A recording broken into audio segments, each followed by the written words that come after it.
네, 여러분 안녕하세요. 반갑습니다. 24시간 스태프 채널의 권재일입니다. 자, 이번 시간 호텔 신라, 자, 이 종목에 대해서 한번 살펴보는 시간이 되겠습니다. 뭐 다들 아시겠지만 이 종목은 우리나라 뭐 호텔 하면은 가장 대표적으로 떠오르는 기업 중에 한 곳이죠. 그래서 서울, 인천, 뭐 제주도 등에서 면세점업하고 관광 호텔업을 영위하고 있는 기업이고요.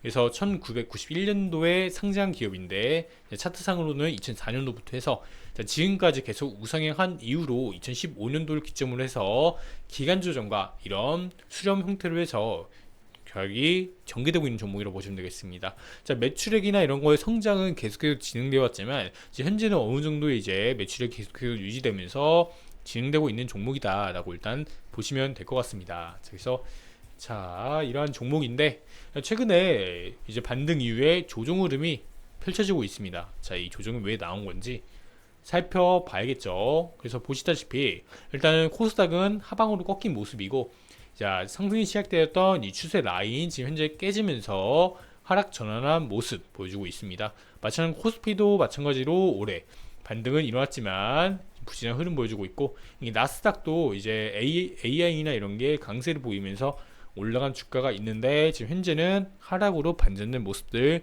포착하실 수가 있겠고요. 반면에 달러 원 환율은 현재 급등하면서 현재 1341원 구간에 위치한 모습 볼 수가 있겠습니다. 그래서 최근에 이제 달러가 오르고 있고, 자, 반면에 이제 지수는 하락으로 이제 반등된 신호들이 하나둘 나오고 있다는 말씀 드릴 수가 있겠고요. 자, 왜 그러냐? 이제 파월이 이제 연착륙 가능한 결과 중 하나다. 그러니까 연착륙이 이제 가능한 결과 중 하나다. 이게 가장 좋은 시나리오가 되는 거고, 연착륙 되게 많이 이제 얘기가 들려오고, 뭐 경기 침체다, 이제 막 그런다. 자, 이런 얘기도 많이 들려오는데, 기본적으로 매크로는 조금 더 긴 흐름에서 발생되는 거기 때문에 이런 부분들 먼저 참고하시면 될 것 같고요. 그래서 보면은, 자, 어제 이제 9월 연방공개시장위원회 FOMC에서 자, 기준금리를 동결했습니다. 그래서 파월 의장은 미국 경제 연착륙이 여전히 첫 번째 목표이지만 기본 전망은 아니라는 입장을 함께 밝혔습니다.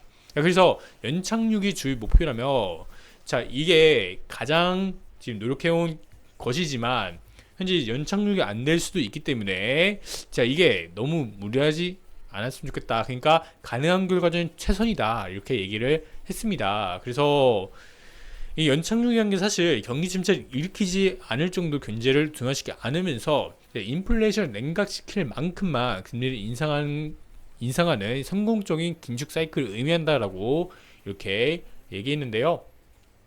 근데 사실상 거의 불가능하죠. 왜냐하면 지금 현재 금리가 5.25까지 왔을 때 뭐가 터졌냐? SVB 그리고 퍼스트 리퍼블릭 이런 은행 포함해서 미국의 대형 은행이라고 불리는 은행만 4곳이 무너졌습니다. 그리고 특히나 퍼스트 리퍼블릭 은행 시가총액이 굉장히 높은 기업이었죠. 이 기업에서도 무너지는 등 자, 이런 사태가 발생했는데, 자, 이게 한번 둔화된 게 뭐 때문이냐? 미국 재무부에서 그리고 미국 대형 은행들에서 자, 이런 기업들에게 돈 필요한 사람 해갖고 이제 돈을 빌려주게 됩니다. 자, 이걸 기본적으로 해서 채권 발행을 통해서 돈을 빌려줬기 때문에 일단 잠잠해진 거고요. 그래서 현재 금리 5.25에서도 이렇게 문제가 나왔는데 지금 금리를 추가적으로 인상한 게 5.5다. 그래갖고 현재 지금 문제가 되는 게 뭐다? 상업용 부동산. 이 미국에서는 이쪽에서 문제가 되고 있고, 추가적으로 이제 정크본드 기업들, 자, 이런 좀비 기업들이 이제 하나둘씩 또 다시 무너지고 있습니다. 자, 이것도 이제 코로나 2020년도 3월 달에서 이제 미국 정부에서 이 정크본드 기업들 채권을 매입해줬죠. 그래서 일단은 한번 1차적으로 돈을 통해서 살려줬는데, 자, 지금 3년이 지났습니다. 자, 이렇게 시간이 지나가면서 다시 한번 기업들이 무너지는 기업들이 이제 코로나 초기만큼 발생되고 있다라고 보시면 되겠습니다. 그래서 자, 이런 부분들이 이런 매크로전 부분들이 장기적으로 봤을 때 증시 좋지 않다. 그래서 하반기에는 이제 안 줄 수 있다. 특히나 이 AI 성장에 따른 이런 기업 가치는 이미 상승에 이어서 미래 몇 년치까지 끌어갖고 지금 상승 부분이 있기 때문에, 자, 이런 부분들이 하반기에는 한번 꺾일 요소로 충분히 작용될 수 있다는 말씀 드리도록 하겠습니다.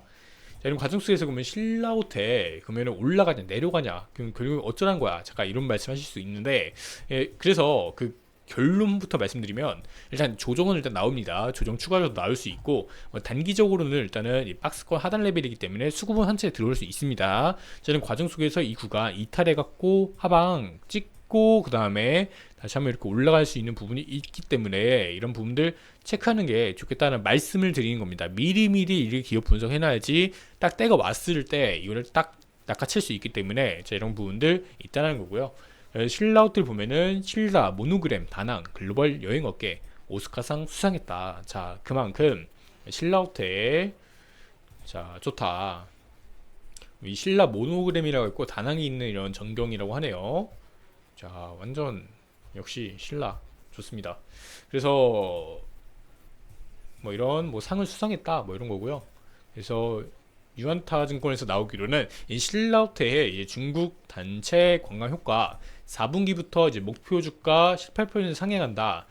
목표 주가 4분기부터 올라간다. 그래서 중국의 관광 효과로 인해서 올라간다 이런 말씀을 해주셨습니다. 그래서 가져왔습니다. 유안타 증권 리포트 자료 가져왔는데요. 한번 간단하게 살펴볼게요.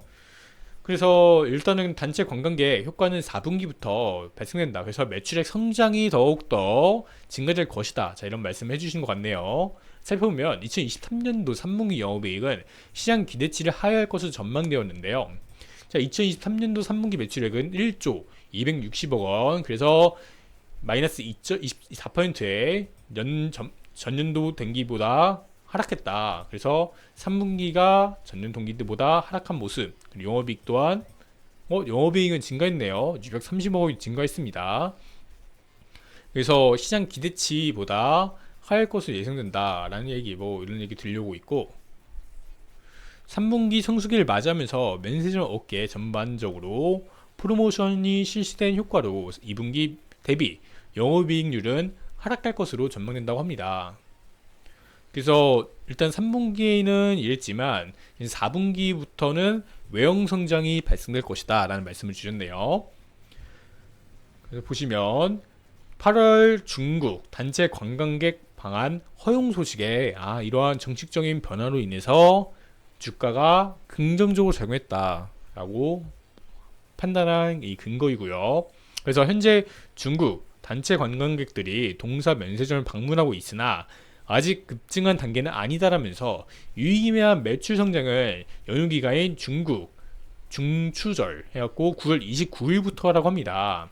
이후부터 해갖고 중국 단체 관광객이 한국 여행을 할 때 2개, 3개 이상 면세점을 방문해야 되는데 동사 면세점 방문 일정은 80% 이상 여행 상품에 포함되어 있다라고 하고 있고요. 자, 이런 부분 때문에 면세점 쪽 매출이 올라갈 것이다 라고 말씀 주신 부분이 있고 목표 주가 13만원으로 상향했다고 이렇게 주셨습니다. 자, 이렇게 이런 리포트 자료 있겠고 되게 중요한 자료가 있네요. 보시다시피 확대하면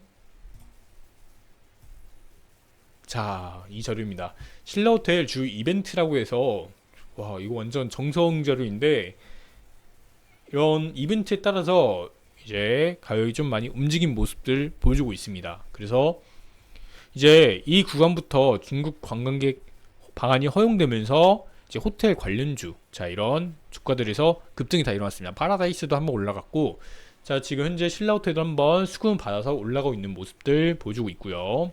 주가는 어느 정도 한번 한 차례 급등세가 일단 나왔고요. 그래서 보시다시피 과거부터 이러한 면세사업자 선정 이런 소식에 올라가기도 하고 개선한 발표에 따라 올라가기도 하고 협력을 하면서 올라가기도 하고 뭐 실적 하회했을 때는 조금 내려가고 그리고 상회했을 때 추가 상승으로 해서 상회한 것에 대한 선반영에 어느 정도 반영치가 되면서 주가 고점이 나오고 자 이런 식으로 이 등락을 보이는데 굉장히 정성스러운 자료 자 한번 확인해 보시길 바라겠습니다. 굉장히 이제 중요한 자료이기 때문에 그래서 이런 전망치에 따라서 이렇게 주가가 급락을 하면서 급등을 하고 이런 식으로 반복하면서 왔다. 그래서 일단은 1차적으로는 강세는 일단 1차적으로 나왔는데 이제 2차 상승이 일어날 거냐 그러니까 이 저항 매물대를 뚫을 거냐 일단 이 부분이 중요한 부분이 되겠습니다. 자 이런 가운데 일단 13만 원 충분히 갈 수 있는 주가라고 생각을 하고, 근데 만약 13만 원 갈 경우에 정고점이네요. 13만 원 정고점이기 때문에 충분히 일단은 가능하다고 생각하는데, 일단은 이벤트가 하나 있습니다. 이벤트가 있는 게 조금 전에 말씀드렸던 이 이벤트들이 있기 때문에 이 증시가 하락하는 과정 속에서 이 신라호텔이 버틸 수 있을까?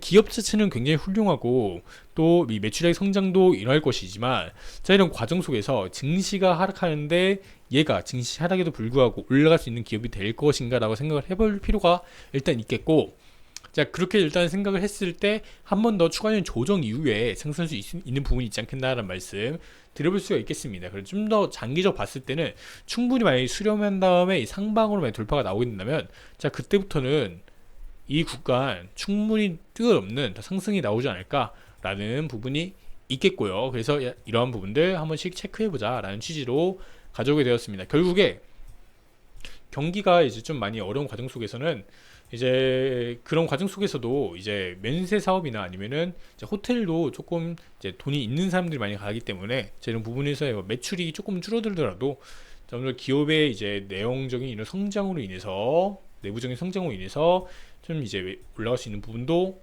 없잖아 있다. 그래서 이게 마냥 부정적으로만 볼 건 아니고 장기적인 트렌드에서 볼 때는 충분히 한번 급등 가능할 수 있는 요소들도 있기 때문에 관심 종목을 한번 추가 종목을 해보자 라는 말씀 드릴 수가 있겠습니다. 자, 감사합니다.